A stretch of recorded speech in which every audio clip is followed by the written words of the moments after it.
Assalamualaikum warahmatullahi wabarakatuh. Waalaikumsalam warahmatullahi wabarakatuh. Ya, selamat siang anak-anak, semuanya sehat? Alhamdulillah. Sehat, Pak Guru. Ya, untuk kali ini kita akan pelajaran yang kemarin. Namun sebelum kita lanjutkan, terlebih dahulu doa, ingin anak-anak semua persiapkan mental, persiapkan fisik agar nanti ilmu yang kita pelajari betul-betul membawa keberkahan dan kita menerimanya dengan senang hati, dengan rasa syukur insya Allah. Untuk itu pada Ketua kelas Mas Riono untuk dipimpin doa dulu. Oke, Pak Guru. Mari teman-teman semuanya untuk mengawali pelajaran pada kesempatan pagi hari ini kita buka dulu dengan doa. Diawali dengan bacaan basmalah ya. 1, 2, 3. Bismillahirrahmanirrahim. Amin. Selanjutnya kita Bapak absen dulu. Nanti Bapak langsung panggil namanya, nanti bisa menunjukkan absennya melalui WA grup aja ya, biar nanti gampang untuk Bapak semakin dekat dengan anak-anak. Ya, yang pertama Mas Ahmadi hadir.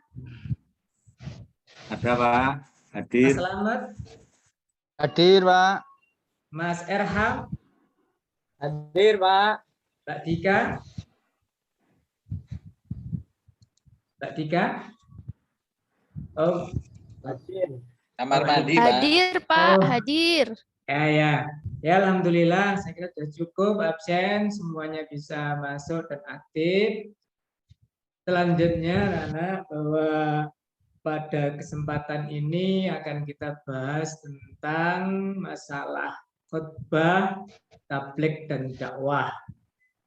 Namun sebelum lebih lanjut kita pelajari, akan Bapak tampilkan video, mudah-mudahan nanti bisa mewakili dari isi apa yang menjadi tujuan pokok dalam pembelajaran ini. Silahkan untuk disimak dengan sebaik-baiknya dan nanti sebagai bahan untuk diskusi. Nah, ini kan mudah-mudahan anak-anak bisa terhibur karena jiwa muda pasti suka terhadap lagu-lagu. Apalagi ini lagu lucu.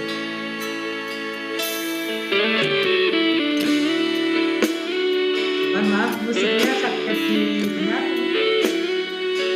Bisa Pak. Bisa Pak. Bisa Pak.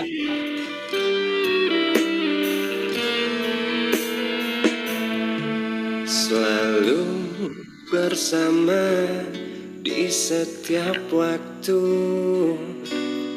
mengisi sebuah kisah suram penuh dosa. Bersamamu ku merasa bahagia. Waktu dapat ku putar kembali, mungkin semua tak akan pernah terjadi. Sia-sia sudah, hanya ada penyesalan. Semoga semua takkan pernah terulang. Asyhadu an la ilaha illallah wa asyhadu anna Muhammadar Rasulullah. Aku bersaksi, bawalah hamba-Mu ke jalan lurus-Mu hingga ku capai surga-Mu. Ya Allah ya Rabbi, ampuni segala dosaku, selalu mengabaikan segala perintah-Mu ampunilah aku, ya Allah ya Rabbi. Baiklah, anak-anak, bagaimana dengan suguhan video yang baru saja Bapak tayangkan? Asik nggak? Asik Pak Guru. Terus Pak Guru? Ya. Tos, Pak Guru. Enak nyanyi, Pak. Oke, terima kasih. Berarti pikiran kita akan lebih refresh gitu ya, Nak ya. Ya Pak. Nah, ketika kita bisa refresh, kita akan mudah untuk menerima pelajaran, harapan dari Bapak begitu. Dan ini nanti sebagai bahan untuk diskusi kalian. Mudah-mudahan nanti juga sangat mudah untuk dipahami sebagai tindakan-tindakan daripada dakwah, tabligh ataupun khotbah. Baik untuk anak-anak, sekarang kita masuki pada pembelajaran awal bahwa tujuan kita dalam pembelajaran ini adalah yang paling mendasar adalah bagaimana kita bisa mengidentifikasi dalil yang terkait dengan khotbah, dengan dakwah, dengan tabligh itu sebagai landasan utama. Tujuan yang utama ketika itu sudah bisa kita identifikasi, maka barulah melangkah kepada tujuan-tujuan yang lebih tajam. Antara lain bagaimana anak-anak nanti bisa mengemukakan definisi tentang khotbah, kemudian penjabaran dalil-dalil, mengemukakan makna, dan masih banyak lagi tujuan. Yang terpenting ketika itu sudah bisa anak-anak identifikasi dengan paham, insya Allah nanti akan lebih baik. Baik, selanjutnya adalah pengertian dakwah. Dakwah dari bahasa Arab da'a yang dakwatan, yang artinya itu bisa mengajak, bisa memanggil, bisa menyeru. Dan yang dimaksud di sini adalah mengajak orang lain ke jalan Allah agar mengamalkan ajaran Islam dalam kehidupan sehari-hari. Nah, dari sini anak-anak, dari pengertian ini maka ada beberapa hal yang mesti harus kita siapkan pada diri kita sebagai umat manusia. Kemudian yang kedua, berikutnya adalah cara. Banyak sekali cara dakwah itu bisa dengan bilhal, bilisan, atau bahkan biqalbi. Nah, ketika bicara tentang dakwah bilisan, ini sudah. Tapi yang sangat sulit adalah ketika dakwah bilhal, dakwah dengan perbuatan, di mana perbuatan kita adalah dipertanggungjawabkan. Jadi usahakan dakwah itu dimulai dari diri kita sendiri. Itu ibda' binafsi. Dari awal kita sendiri, sehingga nanti bisa menjadi keteladanan yang baik. Dalil-dalil yang mengenai keutamaan dakwah ini banyak sekali, namun yang tampilkan di sini adalah dalam surat Qasas, surat yang ke-28 ayat 87. Ini salah satunya, tapi masih banyak lagi. Dan nanti bisa juga menggunakan dalil-dalil yang lain. Oke. Kemudian kita ambil secara global dulu, tabligh. Tabligh itu apa toh? Tabligh itu adalah menyampaikan. Nah, menyampaikan ini juga bisa dengan lisan, bisa dengan perbuatan. Itu banyak sekali juga perlu sampaikan, tapi bisa dilakukan dengan ceramah ataupun yang lain, sebagaimana mungkin dalam video tadi bisa disampaikan dengan lagu-lagu ataupun nyanyian-nyanyian. Yang ini juga dilakukan oleh ulama-ulama terdahulu seperti Salahuddin Al-Ayyubi, yang kemudian menggunakan metode qasidah-qasidah atau lagu-lagu. Juga para wali-wali yang ada di Indonesia, khususnya di Jawa, itu lebih memilih dengan menggunakan tembang-tembang, di mana di situ akan lebih mengena kepada masyarakat saat itu. Nah, untuk sekarang, ketika kita menggunakan metodenya para wali dengan lagu-lagu Jawa yang seperti itu, mungkin anak-anak akan asing atau bahkan kuno. Makanya kita tampilkan dengan lagu-lagu religi yang ada muatannya dengan dakwah. Baik, berikutnya adalah pengertian khotbah. Khotbah ini juga sama sebenarnya kalau diambil dari kata-kata khotbah itu adalah omong-omongan. Artinya apa? Kita bisa bercakap-cakap dengan siapapun, tapi yang dikehendaki di sini adalah menyampaikan nasihat dan peran tentang dakwah. Bedanya tidak seperti tabligh dan dakwah, di mana kalau tabligh dan dakwah itu lebih longgar. Namun ketika khotbah harus disertai dengan syarat dan rukun tertentu agar ibadah itu sah. Ini betul-betul memerlukan kajian yang harus betul-betul benar, terutama sebagai khatib yang harus paham betul bahwa posisi dirinya adalah sebagai. Jika khotbahnya tidak sah, ini jelas sekali akan mempengaruhi ketidak atau keabsahan daripada sebuah khotbah itu sendiri. Misalnya khotbah Jumat, khotbah Fitri, Idul Adha, atau bahkan khutbah nikah. Itu semuanya adalah sekarang rukun khutbah. Suatu hal yang harus dikerjakan ketika melaksanakan khutbah. Khutbah adalah sebagai berikut.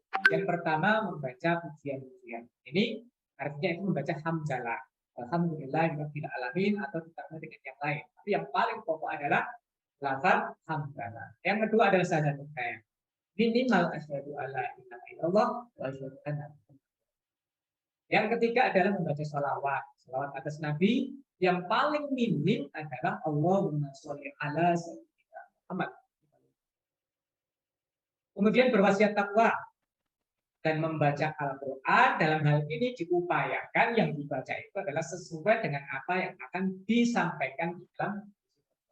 Yang keenam adalah berdoa untuk kaum mukminin di khutbah. Jadi khutbah ini harus dibaca dengan bahasa Arab, tidak boleh dengan bahasa Indonesia. Ya, sebagaimana kita sholat Id.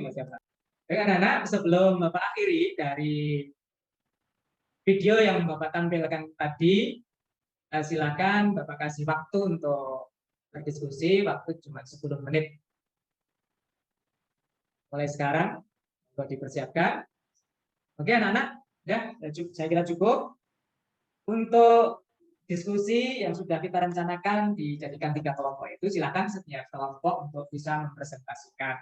Dan untuk kelompok pertama, langsung saja kepada siapa yang telah ditunjuk ya dari kelompoknya masing-masing. Mas Erham. Mas Erham. Iya Pak Guru, saya mewakili kelompok 1. Ingin menyampaikan elaborasi terhadap video yang tadi ditayangkan Pak Guru. Ya. Bahwa tadi di dalam video ada satu pemuda-pemuda yang sikapnya kurang baik Pak Guru, ada mabuk-mabukan dan lain-lain itu di pos kamling. Kemudian ada pemuda-pemuda yang baik yang masih dalam thalabul ilmi Pak Guru, ya, yang kemudian ternyata ada jalan hidayah untuk pemuda-pemuda yang mabuk-mabukan itu Pak Guru. Ternyata dengan dakwah yang lemah lembut bisa berhasil menjadi pintu hidayah untuk mereka. Artinya menjadi kewajiban kita semua untuk mengajak kawan-kawan yang masih belum baik untuk menuju kebaikan Pak Guru. Terima kasih Pak Guru. Ya, terima kasih Mas Erham. Baik sekali, mudah-mudahan ini menjadi salah satu bentuk pengamalan atau pengaplikasian pembelajaran dakwah. Kemudian kelompok 2, Mas Asrori, tolong disampaikan hasil musyawarahnya. Ya Pak, hasil diskusi kami untuk kelompok 2, dakwah dan tablik bisa dilakukan dengan berbagai cara Pak, meskipun tetap harus berpedomannya kepada Al-Quran dan hadis, ya seperti dalam contoh yaitu dalam surat An-Nahl ayat 125, Ud'u ila rabbika bil hikmah wal mau'izati hasanah wa jadilhum billati hiya ahsan. Demikian Bapak untuk hasil diskusi kami. Terima kasih. Iya, tepat sekali, luar biasa ya, anak-anak pinter-pinter dalam menilai, dalam mengidentifikasi, dalam menganalisa, Masya Allah luar biasa. Ya, saya kira itu untuk anak-anak untuk evaluasinya. Silakan nanti dilihat di Google Classroom yang sudah Bapak kirim dan mohon dikerjakan dengan sebaik-baiknya. Terima kasih dari Bapak. Sebelum ditutup, pada ketua kelas monggo ditutup dengan doa Mas Wiono. Waktu dipersilakan. Oke Pak Guru, teman-teman semuanya, mari kita akhiri pertemuan pada kesempatan pagi hari ini ya. Kita akhiri dengan doa belajar, doa mulai. Subhanakallahumma wa bihamdika asyhadu an la ilaha illa anta astaghfiruka wa atubu ilaik. Amin. Amin Pak Guru. Ya, terima kasih Mas Yono dan teman-teman semua, anak-anak semua tetap selalu semangat, jaga kesehatan, perkuat imun, perkuat iman agar apa yang menjadi tujuan kita terkabulkan. Amin. Demikian, Assalamualaikum warahmatullahi wabarakatuh. Waalaikumsalam warahmatullahi wabarakatuh. Terima kasih Pak Guru. Sama-sama.